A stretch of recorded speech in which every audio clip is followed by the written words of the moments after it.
Good morning. Good morning. Thank you for tuning in. I am Marcus Johnson. This is TST Radio. We're going to start today with a little MMA for all my MMA fans, UFC fans, that sort. November the 12th, 2016, we have UFC 205. Conor McGregor versus Eddie Alvarez will be your main event. That was just confirmed on yesterday. Some other fighters to look for on that card is Rashad Evans will be fighting on that card. Tyrone Woodley will be fighting on that card. Who else? Misha Tate will be fighting on that card. We have a lot of that's going to be a great one. Chris Weidman is going to be fighting on that card in a title match. UFC 205. If you're interested in UFC MMA, that will be great to check out. I know there will be an MMA fight night this Saturday on Spike TV. I'm not sure who's fighting on the card, but MMA fans, UFC fans, that's going to be a good one. November the 12th, 2016, Conor McGregor, Eddie Alvarez will be the main event for UFC 205. So if you're a fan of that, make sure you check that out. It's on pay-per-view. I know it normally would be like $49.99 on pay-per-view, so make sure you check that out if you're a fan. Moving on to a little football. I have the SEC top passers so far in this season. I have 1 through 5. Coming in at number 1 is Drew Lock. He's leading everyone with 1,508 yards. Coming in second is Chad Kelly. He's leading with 1,255 yards. At third, we have Trevor Knight with 1,055 yards. We have Austin Allen with 1,026 yards. And coming in at fifth, we have Josh Dobbs with 805 yards. I also have the total rushings. Coming in at number 1, leading the SEC, is Ralph Webb with 472 yards. Coming in at 2 is Boone Williams with 464 yards. Coming in at 3 is Rollin Williams, the third, with 433 yards. Coming in at 4th is Nick Chubb with 422 yards. And coming in at 5 is Trayvon Williams with 389 yards. Problem I see with that is, not saying that the list is wrong, Nick Chubb should have way more. Leonard Fournette should be on the list. Nick Chubb should be 1 or 2. Leonard Fournette should be 1 or 2. That's my problem I have with that. That's why their teams are struggling right now, because those two superstars are not producing like they did last year. So if those two guys start producing better, Nick Chubb, Leonard Fournette, you will see LSU and Georgia take it to a new level this season. SEC Player of the Weeks. On the defensive side of the ball, we have Armani Watts from Texas A&M. On the offensive side of the ball, we have Josh Dobbs from Tennessee. And for special teams, we have Daniel Carson from Auburn. So congratulations to those guys. Way to go big for your team this year. Some other news that was reported on yesterday, Tony Brown is now eligible after a 4-game suspension from the NCAA. I know last year during the playoff run that Alabama had, he got into some trouble, was sent home from the Michigan State game, I think it was. He got sent home from. So he's back from a 4-game suspension. So look to see where Nick Saban and the coaching staff implement him in the game plan coming this week against Kentucky. Get back to LSU, their new head coach, Ed Orgeron. I have a hard time saying his name, I'm sorry. We already have reports from their first practice saying that he's making a lot of changes. Their practices are shorter. He's cutting them at least an hour. That's something that a lot of people with the program say they haven't seen them practice that short in 12 years. So he's making changes. He's cutting their practice shorter. The practicing very, very, very high intense, fast pace. seems like he's getting the guys in a more of a, like I said on yesterday, getting ready for that high pace, fast paced, no huddle offense, which everyone needs to start trying to work with if you want to be successful in the college football world right now, in the era that we in. You have to have that fast-paced offense in your back pocket. If that's not your philosophy, you need to have that in your back pocket. So it seems like they're getting into that style of play with their practice being more high intense and fast-paced. He's encouraging offense and defense. He's the ex-defensive line coach, but they said he's not dictating the offensive play calling. He's letting his staff do their jobs. Something they said Les Miles didn't do. He was trying to be control of offense and defense.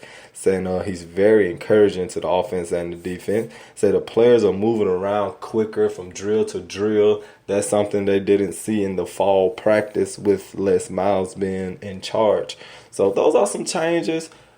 I think that it's for the good. Like I said on yesterday, this is some things that I said that program needed to implement.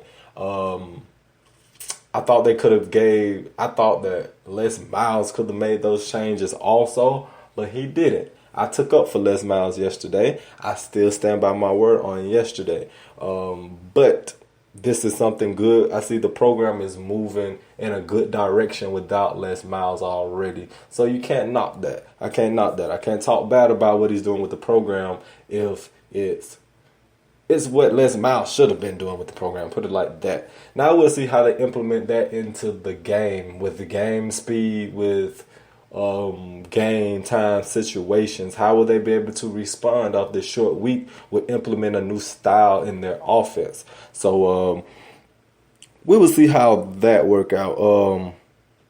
More news came in. The NFL and the AFCA is allowing players to go under NFL evaluation in their sophomore year. I think that's good that the players would know quicker if they're where they stand in the NFL, so they know what they need to work on.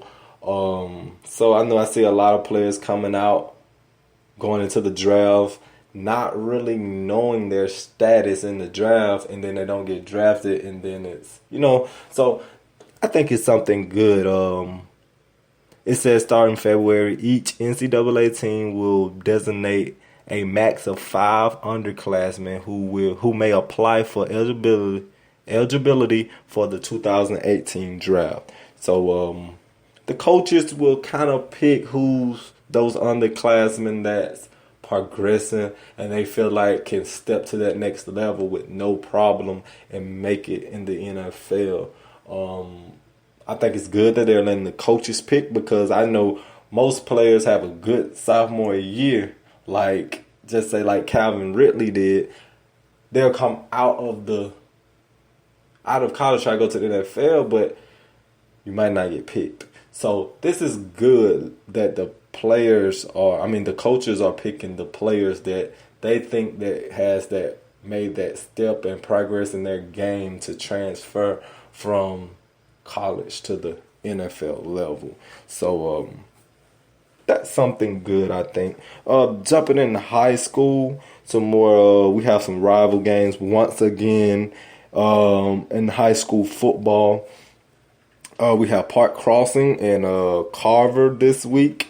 That is the crosstown showdown, so I know that's going to be highly anticipated for Park Crossing and the Carver fans. Also, we have Lee versus JD. That's the battle of the Crampton Bowl, so I know that's going to be highly, highly anticipated. Also, we have Wetumpka versus Opelika. This is a big game for Wetumpka to make a statement in their region and for going into the playoffs. Central Phoenix City knocked off Opelika on last week. So maybe Wetumpka won on last week, so maybe they can use that momentum coming in to get past the Bulldogs and beat the Bulldogs. I know they're coming off a loss, so I know they're going to be very, very, very, very, very, very ready to hit the field and take on the Indians and put up some numbers. So, but maybe the Indians can use the momentum coming off their last win, their homecoming win, to get over that hump and make a statement in their region and in the high school football world. I have the Power 25 for high school rankings. I'm not going to read all 25. I'm going to do 1 through 10. And you can go on my page and find the other 15. So here we go. Number 1, we have McGill-Tulane. Number 2, we have Hoover. Number 3, we have Hewitt-Trussville. Number 4, we have Hillcrest-Tuscaloosa. Number 5, we have Lee-Montgomery. At number 6, we have Minor. At number 7, we have Central Phoenix City.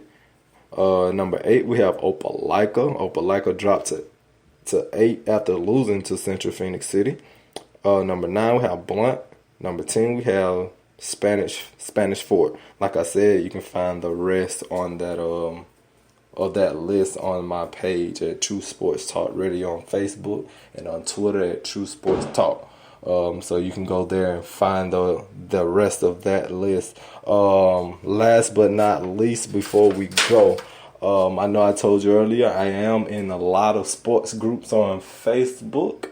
So one of my groups made this bogus statement saying that Kentucky will beat Alabama by 21 points. That is the stupidest statement I've heard all year. That's the stupidest statement I've heard.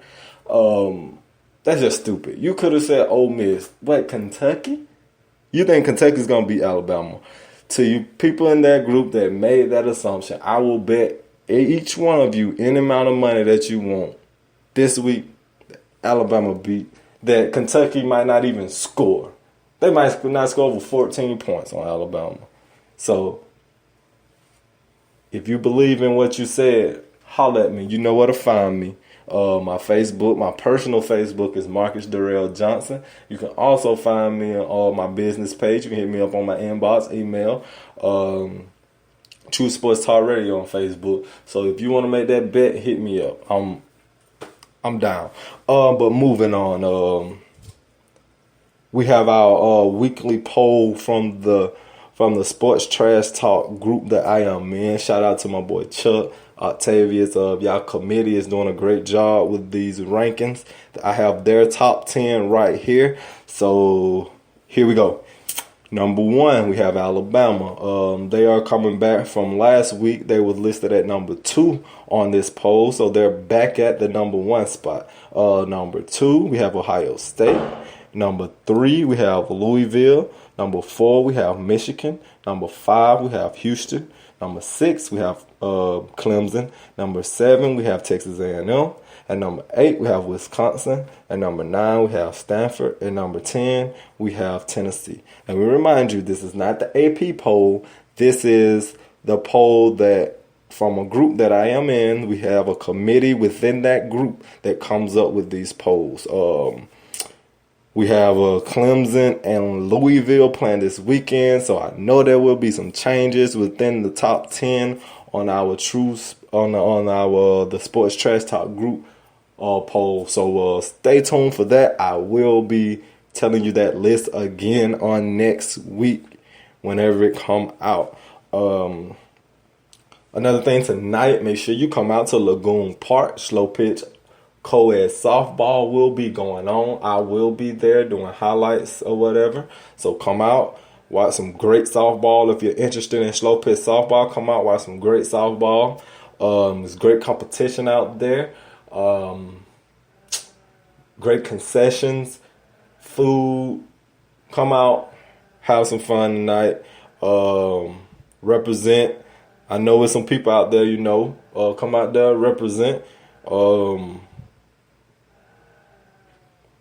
That's tonight, Lagoon Park off Eastern Boulevard. First game starts at 6:20. So make sure you come out and holler at us. True Sports Talk will be there. That is my time for today. I am Marcus Johnson. Thank you for tuning in to True Sports Talk Radio. And we are out.